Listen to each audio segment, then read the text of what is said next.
I was sitting on the edge of the bed, and the glow from my laptop screen was the only thing pushing back the darkness in the room. My hands were shaking so badly that the mouse cursor jittered wildly across folders. There was a video on the screen. Grainy, black and white, recorded in night vision mode. A young couple lay there, asleep. Just sleeping, wrapped around each other, completely defenseless. A timestamp in the corner showed the date, 3 days ago. I closed that file and opened the next one. A family with a child. A little girl was jumping on this very bed, the one I was sitting on now. I scrolled down. Hundreds of files. Gigabytes of other people's lives. Intimate moments, arguments, people changing clothes, sleeping. Someone had been cataloging all of it for years. I looked up at the ceiling. Where a smoke detector used to hang, there was now a dark spot and 2 thin wires sticking out. The plastic casing lay on the blanket beside me. Inside it wasn't a carbon monoxide sensor. It was a circuit board. A tiny lens. And a memory card slot, the card I was reading right now. That was when the silence of the apartment was sliced open by a sound. Metal scraping. Dry. Precise. Someone had inserted a key into the front door lock. I froze. My heart slammed into my ribs so hard it hurt. My eyes darted to the clock on the laptop. 3:17 a.m. The key turned slowly. 1 full rotation. Click. This isn't fiction.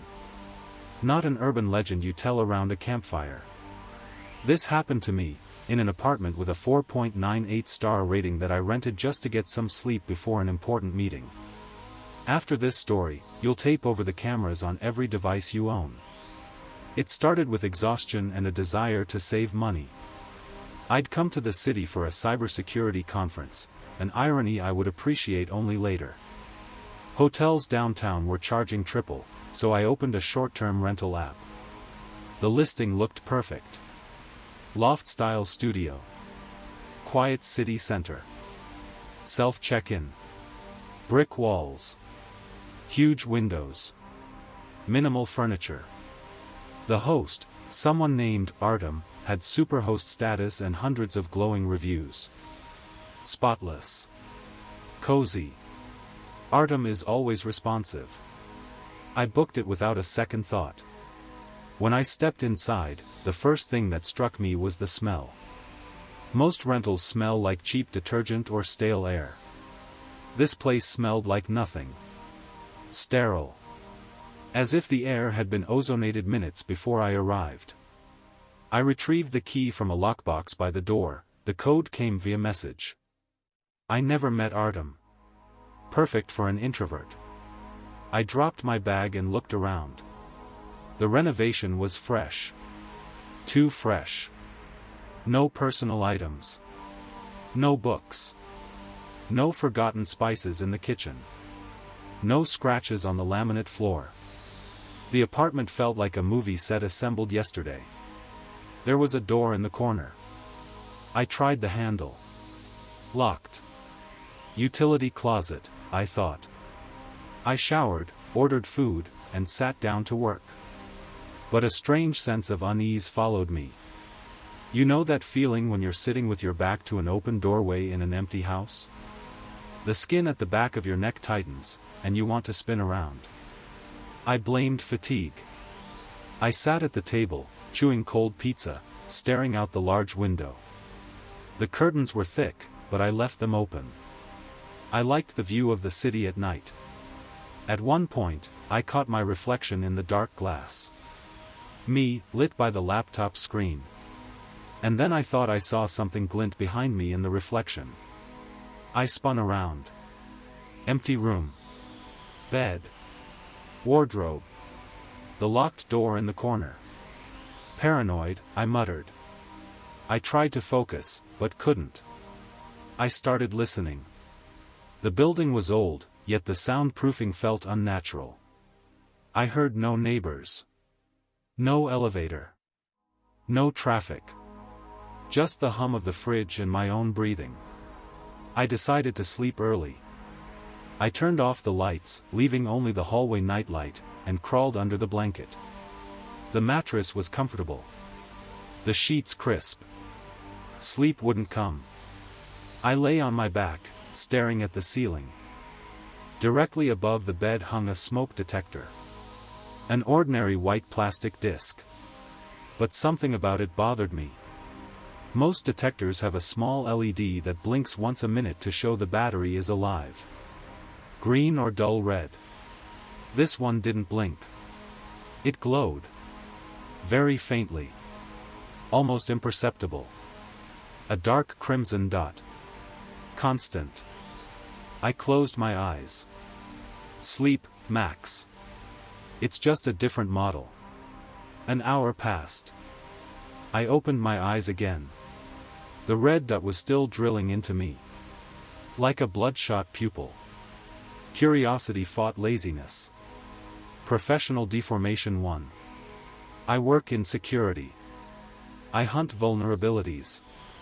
And that detector was a vulnerability to my sleep.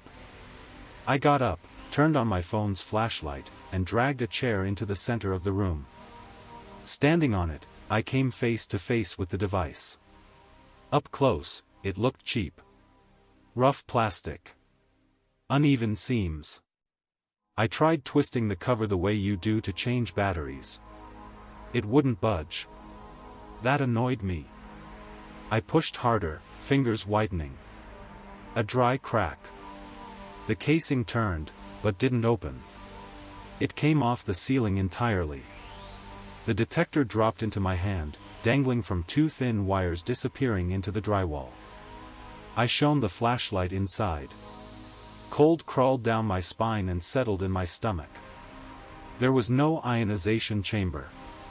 Inside was a neatly mounted circuit board, a black glass eye of a lens aimed straight down, exactly where my head had been minutes earlier.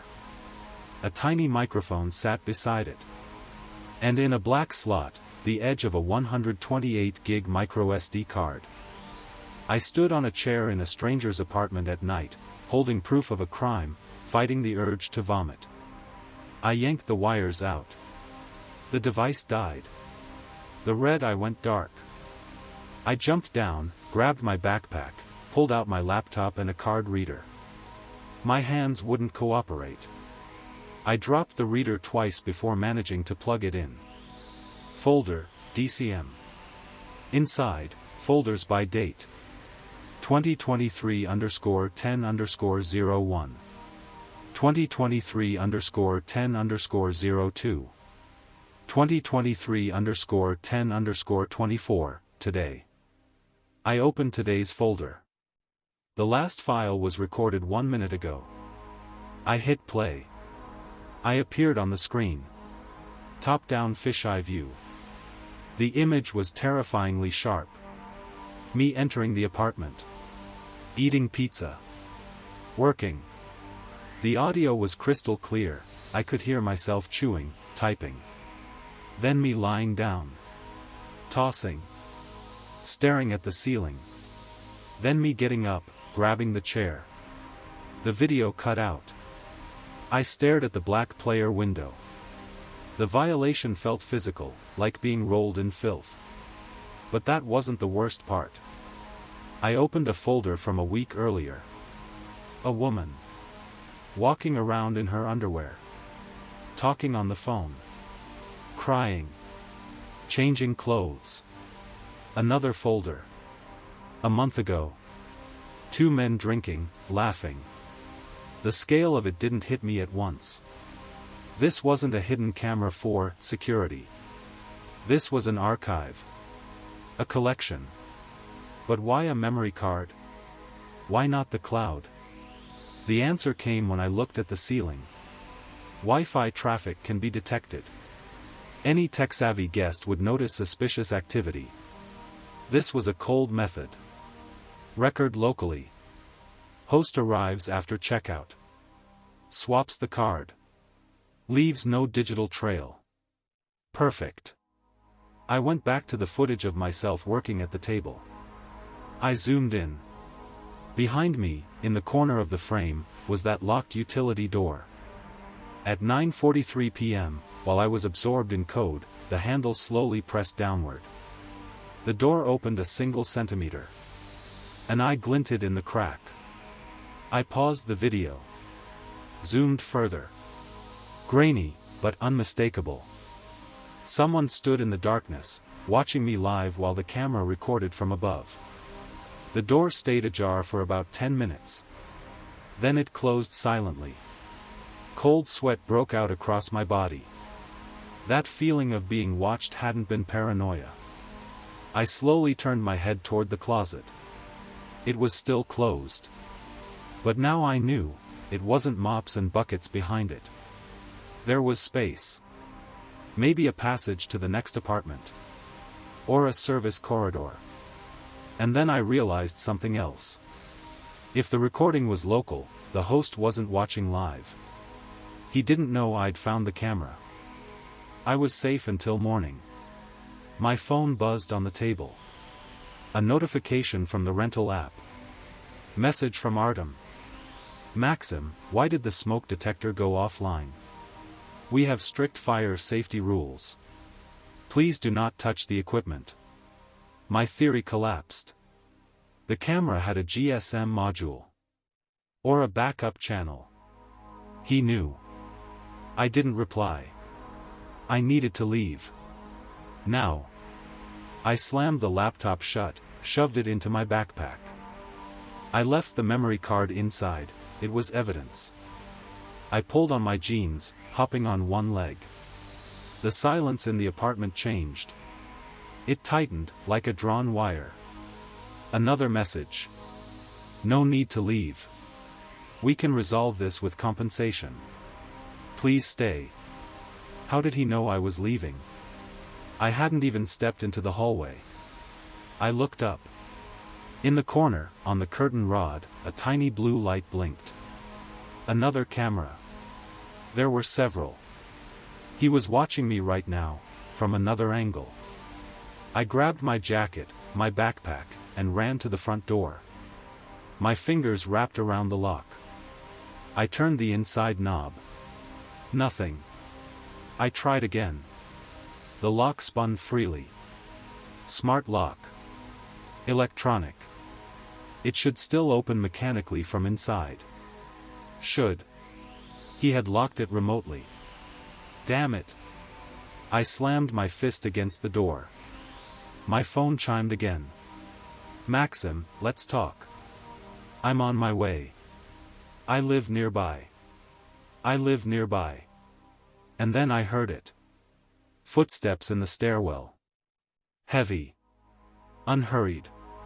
Concrete stairs amplifying every step as they climbed toward my floor. I backed away from the door. Where could I go? The window? 5th floor. No chance. I scanned the kitchen and grabbed a knife.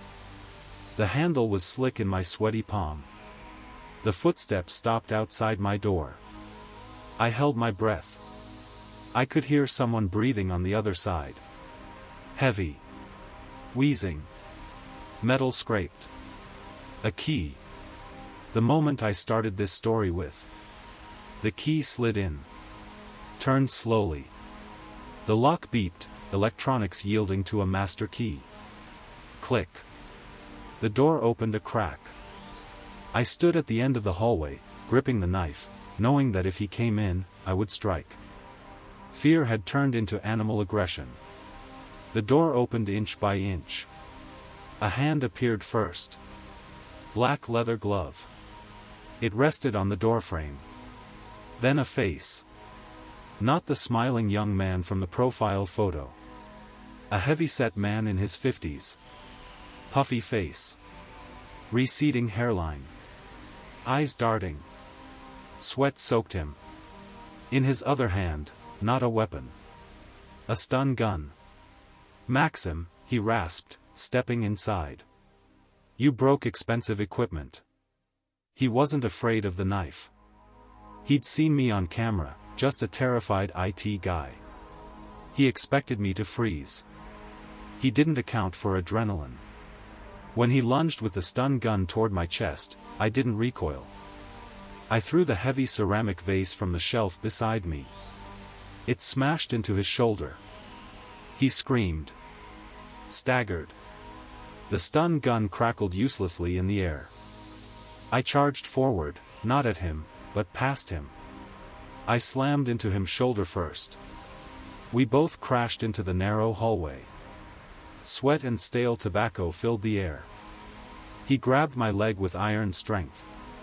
"Stop, you bastard," he shrieked. I kicked him square in the face. Felt bone crunch beneath my boot. His grip loosened. I burst onto the stairwell, taking steps 2 at a time. I didn't wait for the elevator. I heard him inside the apartment, cursing, furniture crashing. Second floor. First. I spilled out onto the street into cold night air. I ran 3 blocks before stopping, lungs burning, only slowing when I reached a brightly lit 24-hour gas station full of people. The police arrived 20 minutes later. I showed them the videos. Showed them the man's face. The camera had kept recording until the last second. They broke into the apartment an hour later. It was empty. No Artem. No equipment. He'd taken everything. Ripped out the sensors. Removed the server hidden in the closet. But not everything could be erased. They found hidden wiring. Mounting marks in the bathroom, bedroom, even the toilet. And in the closet. They found a chair. A monitor. A mattress. He had spent time there. Watching. Sometimes coming out while guests slept, to smell their clothes. Or just to stand near them. They caught him a week later. His name wasn't Artem. He had a prior conviction for sexual assault. On his hard drives, terabytes of footage. Police spent months contacting victims. Imagine getting a call like that. "Did you stay in an apartment on Lennon Street last year? We have a video where you..." I don't rent apartments through apps anymore. I stay only in chain hotels. And even there, the first thing I do is turn off the lights, turn on my phone camera, and slowly scan every corner, mirror, and smoke detector. I look for a red dot. And sometimes, at night, when I hear a sound in the hallway, I swear I smell that sterile air again. And hear a key turning slowly in a lock. Check your smoke detectors. Right now. Good night.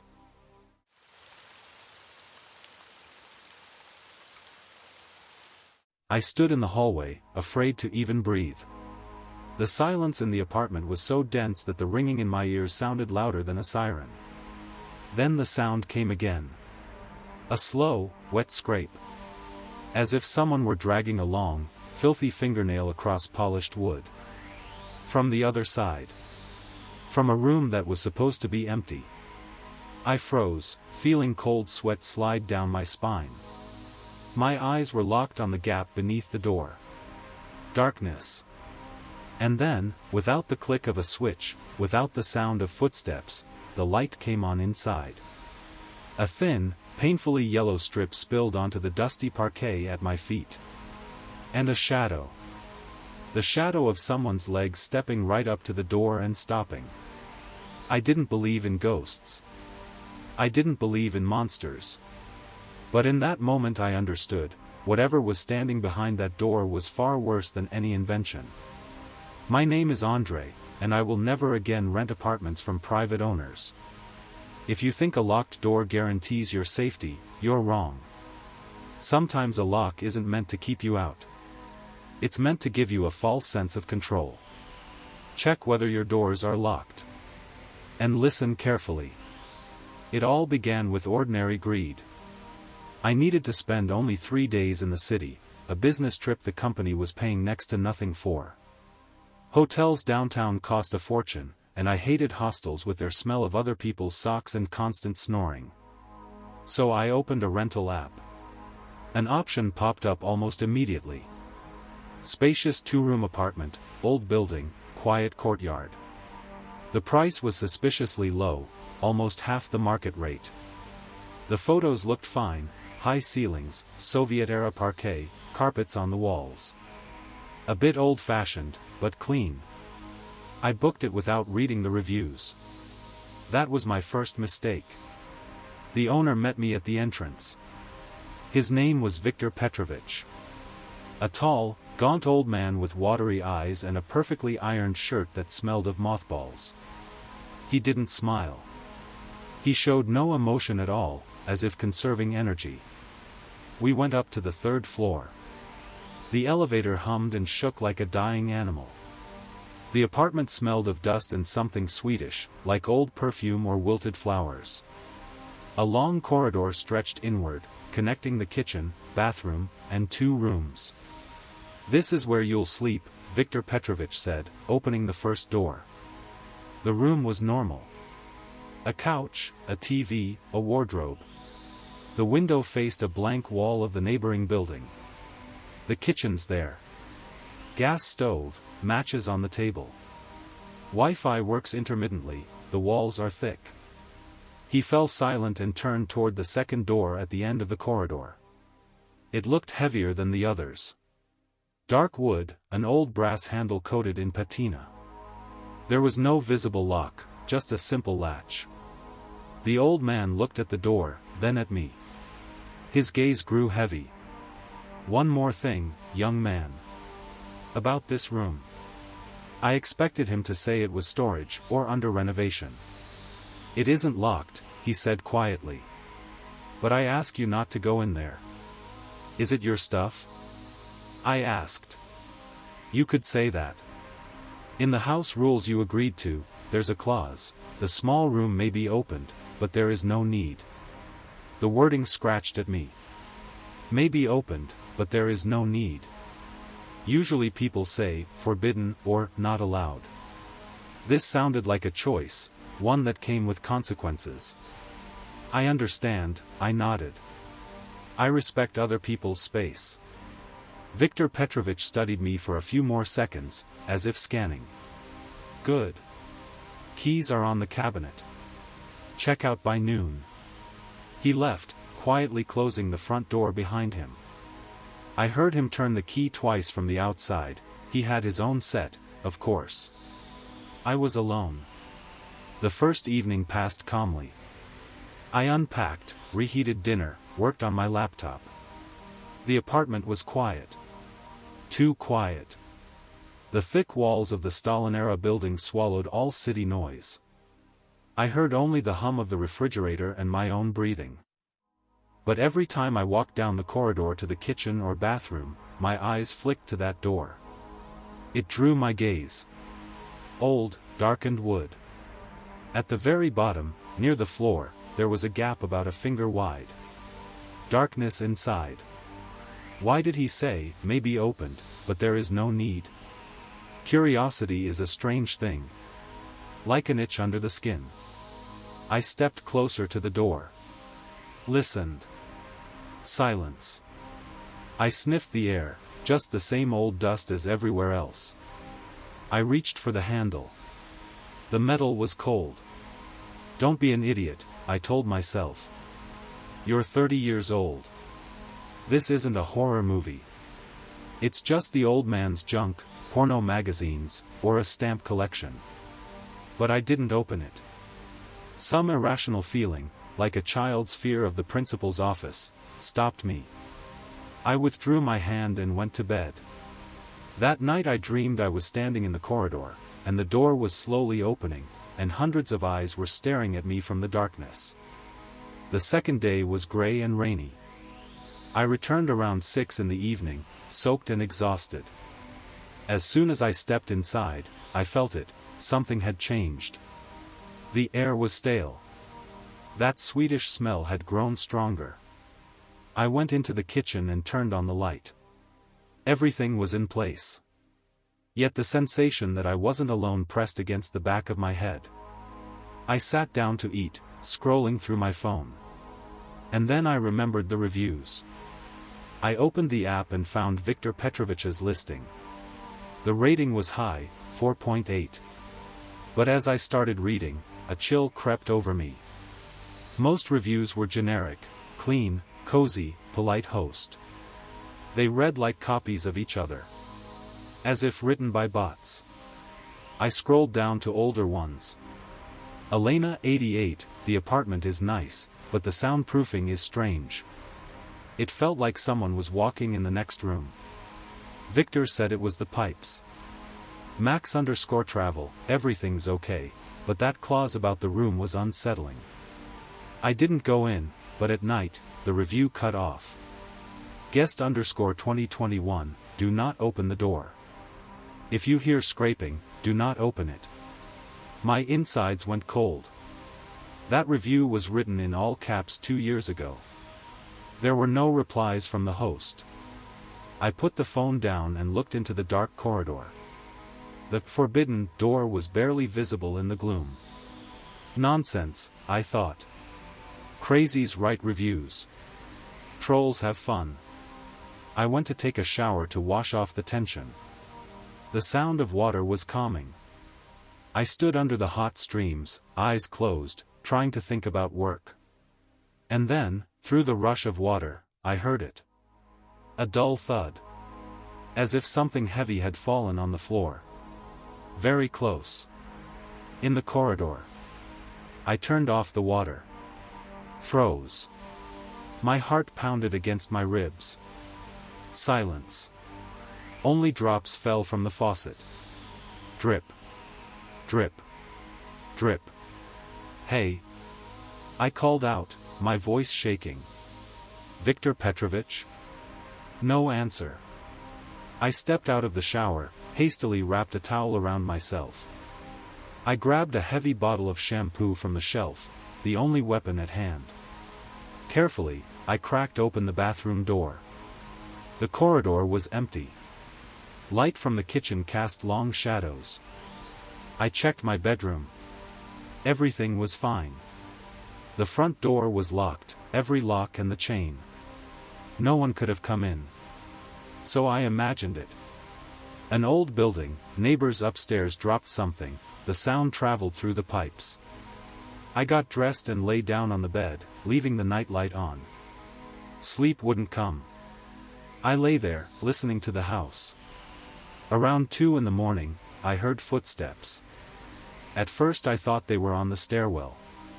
But the sound was too muffled, too close. It wasn't shoes striking the floor. It was a soft shuffling. As if someone were walking in woolen socks. Shuff, shuff. The sound came from the corridor. I sat up in bed, clutching the blanket. The door to my room was ajar. I could see part of the corridor and, that door. The shuffling stopped right in front of it. And then the scraping began. The very sound I started this story with. Slow. Viscous. A nail dragged across wood. It wasn't outside the door. It was inside. Someone was in the locked room, scratching the door from the other side. My mind scrambled for explanations. A rat? A cat someone locked in? But the scratches were too high. The sound came from about human height. I stood up. My legs felt like cotton. I had to check. I had to make sure it was just a draft or an animal. Otherwise I would go insane. I stepped into the corridor. The floor creaked under my foot. The scraping stopped instantly. I froze. Now there were about 5 meters between us. Who's there? I whispered. Silence. I took another step. And at that moment, light appeared beneath the door, right in that gap by the floor. It was dim, yellowish. As if someone had turned on an old 40-watt incandescent bulb. A shadow crossed the strip of light. Someone stepped right up to the door. I saw 2 bare feet. Toes pressed against the gap. Pale, with yellowed nails. They stood motionless. A person. There was a person in there. Thoughts raced through my head. Maniac? A homeless man the owner was hiding? A captive? I backed away toward the front door. I had to get out. Now. But then the handle of the forbidden room slowly turned. The brass creaked. The latch clicked. The door began to open. Slowly. Inch by inch. I couldn't move. Fear paralyzed me. I watched the black gap widen. The sweetish smell wafted out, but now it was thick, unbearable.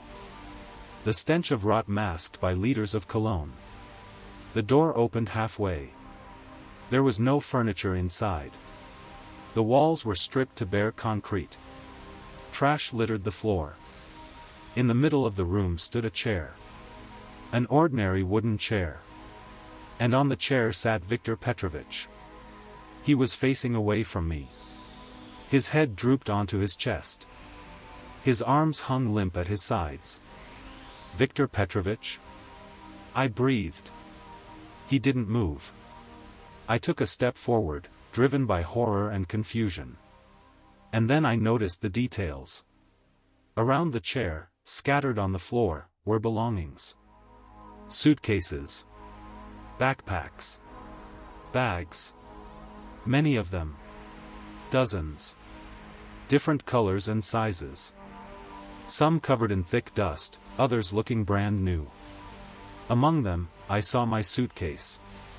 The one I'd left in my bedroom 5 minutes earlier. My mind refused to accept it. How could it be there? I had just. Viktor Petrovich slowly, with a sickening crack, began to turn his head toward me. But it wasn't Viktor Petrovich. The clothes were his, shirt, trousers. But the skin on his face hung like a sack. His eyes were empty black hollows. His mouth was stretched in an unnaturally wide, frozen grimace. It was a doll. Or a stuffed corpse. Or a body turned into a puppet. From behind the seated figure, from the shadows, a hand emerged.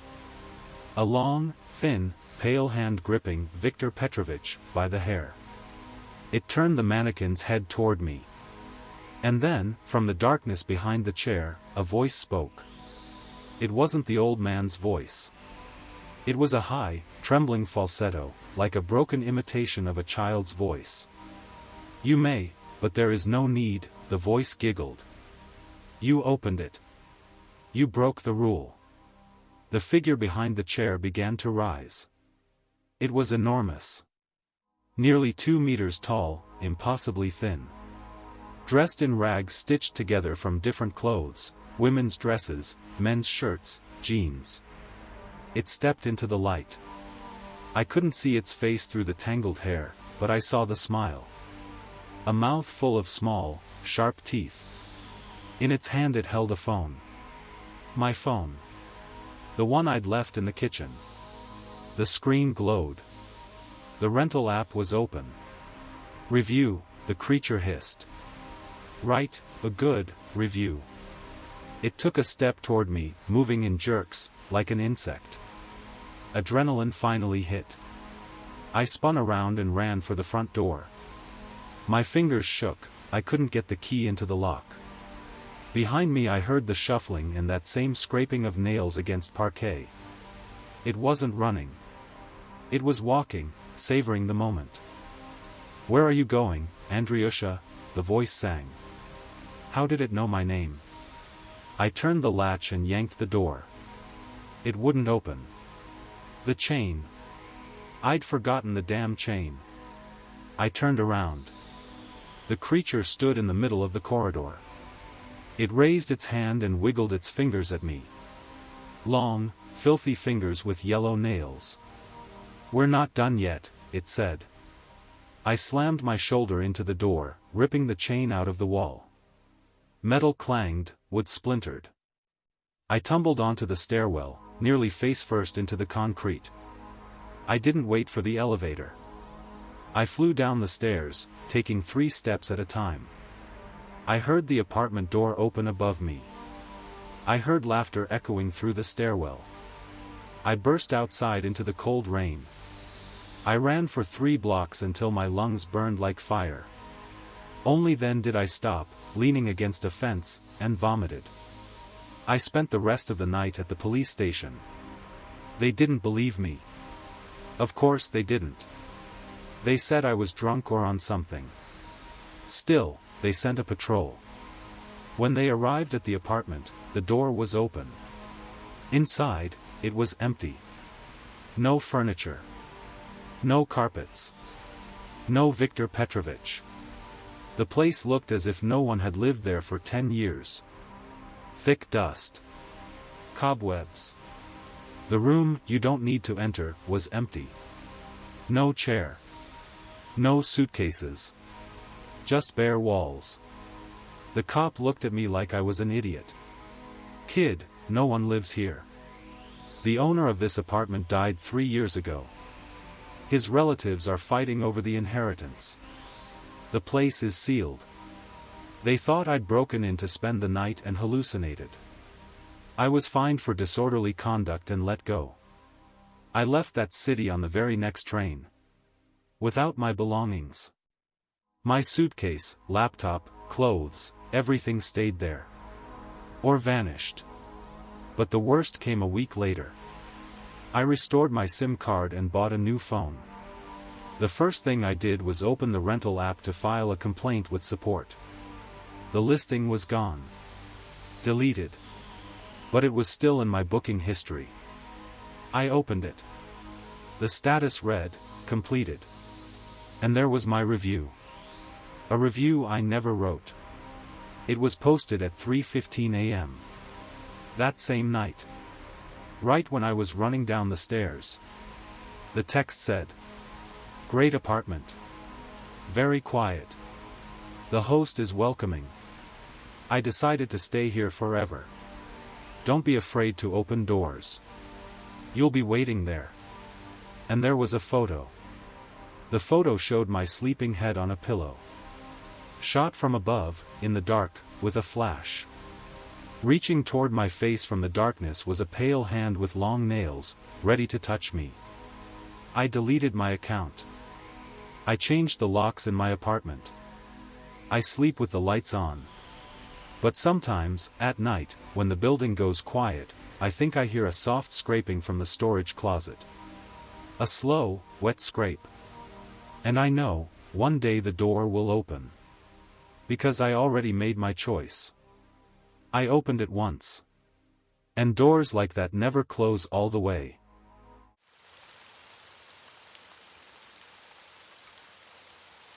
"2:47 a.m. The screen of my phone flared to life in the darkness, washing the car interior in a ghostly blue glow. I was driving. My wife was asleep beside me. The message came from the owner of the apartment we had checked out of 3 hours earlier. I expected something standard, "Thank you for choosing us, please leave a review." But it said something else. "Katya has a very beautiful mole on her left shoulder blade. It's a shame you covered it with the blanket at 3:14 when you got up to drink water." Cold slammed into me. I almost yanked the steering wheel into oncoming traffic. A second message followed. An audio file. I hit play. From the speaker came my own whisper, recorded in the bedroom when I thought no one could hear us. "I hate this job. I just want to disappear." And a caption beneath it, "If you don't want to disappear for real, pull over. We need to discuss your rating." This story is not fiction. It happened 2 weeks ago. I still tape over the cameras on my laptop, and every notification sound makes my stomach drop, because I'm afraid it's him again. My name is Alex. Turn off the lights. It all started with a desire to save money, mixed with a craving for luxury. Katya and I were celebrating our anniversary. 5 years. We couldn't afford a trip abroad, so we decided on a staycation, a weekend in another city, just 3 hours away. I spent a week looking for an apartment. I wanted something special. Not a grandma-style place with rugs on the walls, but a stylish loft. Somewhere you could take beautiful Instagram photos, drink wine, and feel like successful people. And I found it. Elite loft in the city center, Smart home. Panoramic windows. The price was suspiciously low for photos like that. The renovation looked like it cost a fortune: concrete, glass, expensive wood. Rating: 4.98. Over 100 reviews. All glowing. Host Vadim is basically a ghost. Everything is automated, spotless cleanliness, wrote someone named Marina. Best sleep of my life, the bed is like a cloud, Igor echoed. I booked it without hesitation. We arrived Friday evening. The building was brand new, with a gated courtyard and a concierge who didn't even look up at us. The check-in instructions came via messenger. No meetings. No keys under the mat. Intercom code 8890. Apartment door code 4521 #. Welcome. Vadim. The lock clicked with a pleasant, expensive sound. The door opened, and we were greeted by a smell: sterility. You know that smell in operating rooms or electronics stores? No scent of living. Just ozone and an expensive air freshener. The apartment was even better than the photos. A huge living room combined with the kitchen. Floor-to-ceiling windows. And the bedroom. The bedroom was strange. Beautiful, but strange. The bed stood in the middle of the room. And directly opposite it, covering the entire wall, hung a massive tinted mirror. Wow, Katya smirked, tossing her bag on the floor. A bit vulgar, don't you think? It's style, I said, though I felt a faint stab of discomfort. I stepped closer to the mirror. My reflection looked slightly darker than usual. We started unpacking. I noticed the apartment was stuffed with electronics. Motion sensors in the hallway. A smart speaker in the kitchen. A smoke detector above the bed. Another in the bathroom. And one more sensor of unclear purpose in the corner of the living room. Vadim must be obsessed with security, I said, opening a bottle of wine. Or he's just a geek, Katya shrugged. The evening was perfect. We ordered food, played music through the smart home system. The lights changed colors at our voice commands. It was fun. We felt like characters in a sci-fi movie. But there was one moment. Around 11 p.m. we were sitting in the kitchen. We'd had a bit to drink, and the conversation drifted to my job. I was on the verge of being fired. I had a conflict with my department head, a petty, vindictive man. I went off. I was loud. That bastard Sokolov is stealing the budget, I told Katya, waving my glass. If the CEO knew how he writes off money as marketing, he'd be in prison. I know about the contractor scheme. I have files. I'm just scared to leak them. Lower your voice, Katya hissed. The walls are thin. I don't give a damn. I shouted. There's no one here. Sokolov is a thief. And I'll destroy him if he touches me. I vented. I felt lighter. We went to the bedroom. That night. Even now it makes me sick to remember. It was our anniversary. We made love. Long, passionate. Right in front of that huge black mirror. At one point, I thought I saw a tiny red light flicker deep inside the mirror, behind my reflection. I froze. What's wrong? Katya asked. Nothing, I said, shaking my head. Just imagined it. I blamed it on a streetlight reflection or a TV standby indicator. We fell asleep. I woke up thirsty. The clock read 3:14. The room was wrapped in absolute, padded silence.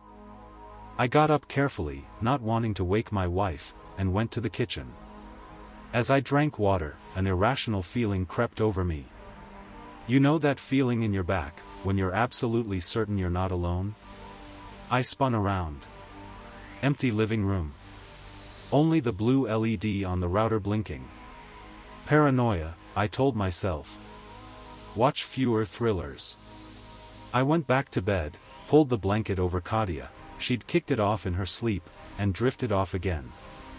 In the morning we packed quickly. We planned to stop by friend's place on the way home. I checked the apartment. We washed the dishes, took out the trash. We were perfect guests. Thanks for the hospitality, everything was great. I messaged Vadim in the app. No reply.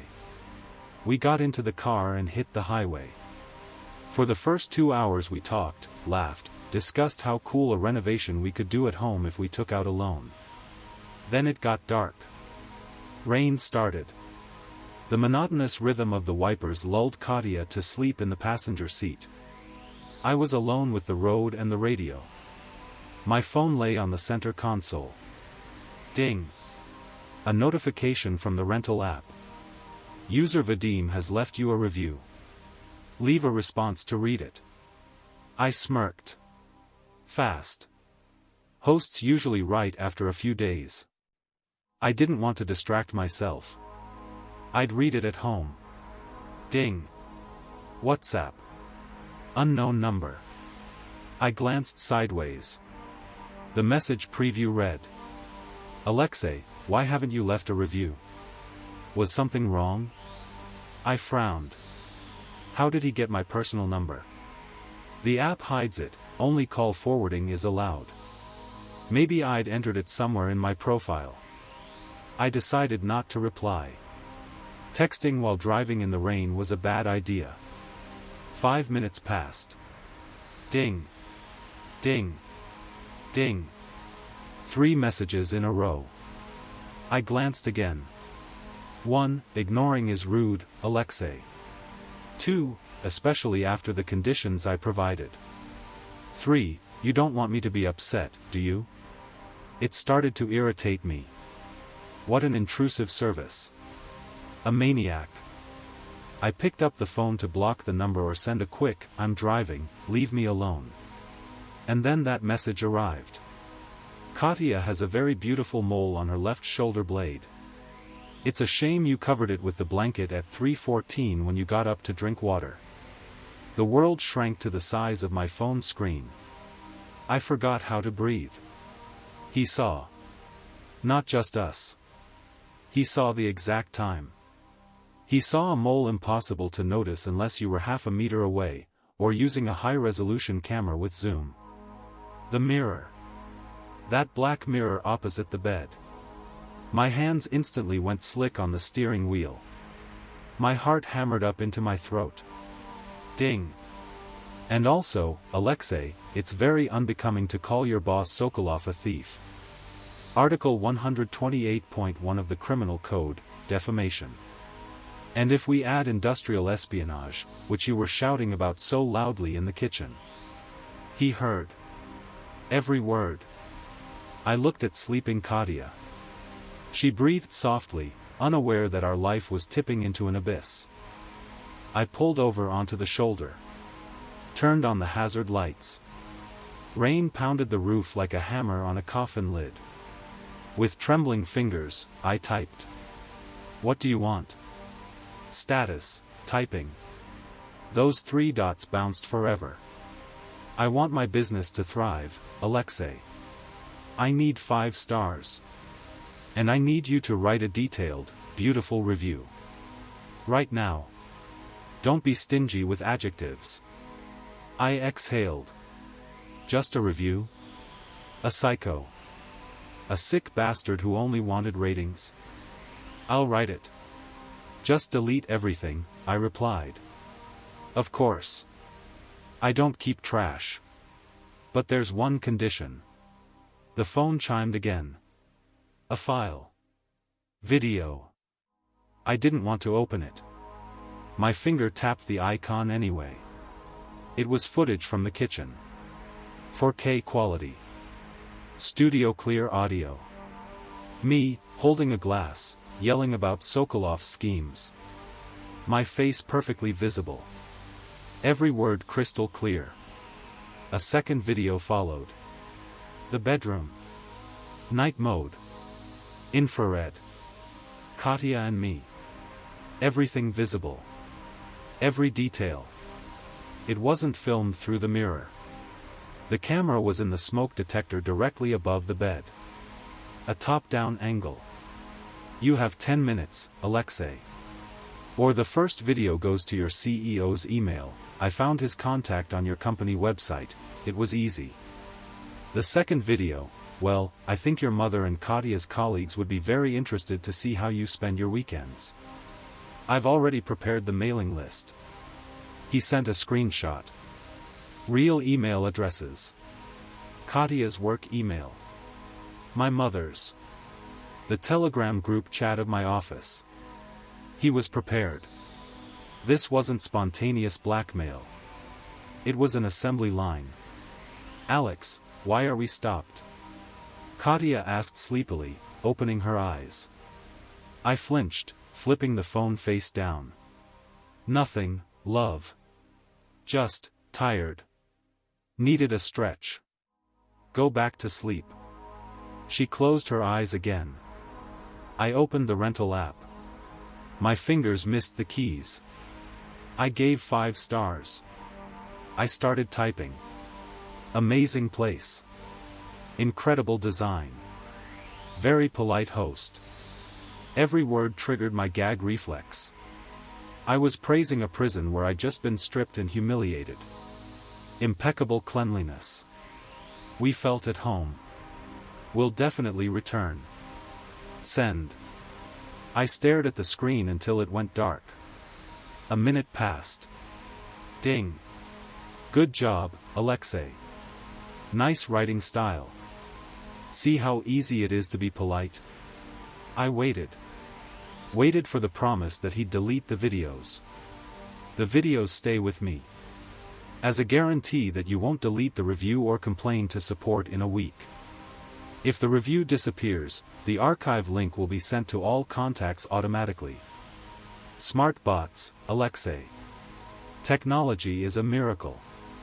And one more thing, the final message came. Next time you rent a place, check not only mirrors, but also the bathroom ventilation. You sing very funny in the shower. He blocked me. I sat in the car under the pouring rain. Trucks roared past, splashing us with dirty water. I felt naked. Violated. We weren't guests to him. We were content. Rats in a maze, observed, recorded, and now kept on a hook. I started the engine and merged back onto the road. Katya woke up as we pulled into our driveway. It's so good to be home, she said, stretching.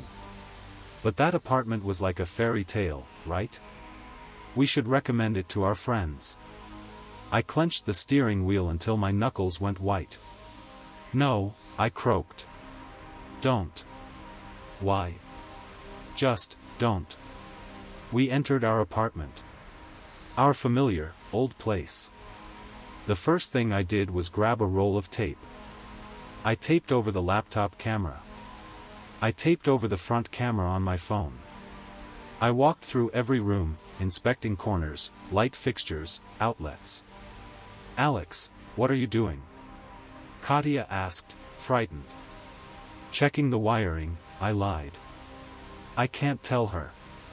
I can't tell her that somewhere on a stranger's servers lie gigabytes of our most intimate moments. That this stranger knows where we live, where we work, and what we fear. 2 weeks have passed. My review is still on the site. It's at the top. Likes beneath it. Helpful review. Yesterday I opened the apartment's page. There was a new review. From a woman named Alina. Magical place. Host Vadim is a sweetheart. My husband and I had an unforgettable weekend. I read it and felt my hair stir at the back of my neck. I wanted to write to her. Warn her. Find her on social media and scream, run. Delete everything. But I didn't. Because my phone vibrated in my pocket. A message from an unknown number. Don't even think about it, Alexei. I see you looking at the profile. Behave yourself. I raised my head and looked at the webcam on our turned-off TV. It was taped over. But it still felt like somewhere, a red light was blinking. Now I know one thing: privacy doesn't exist.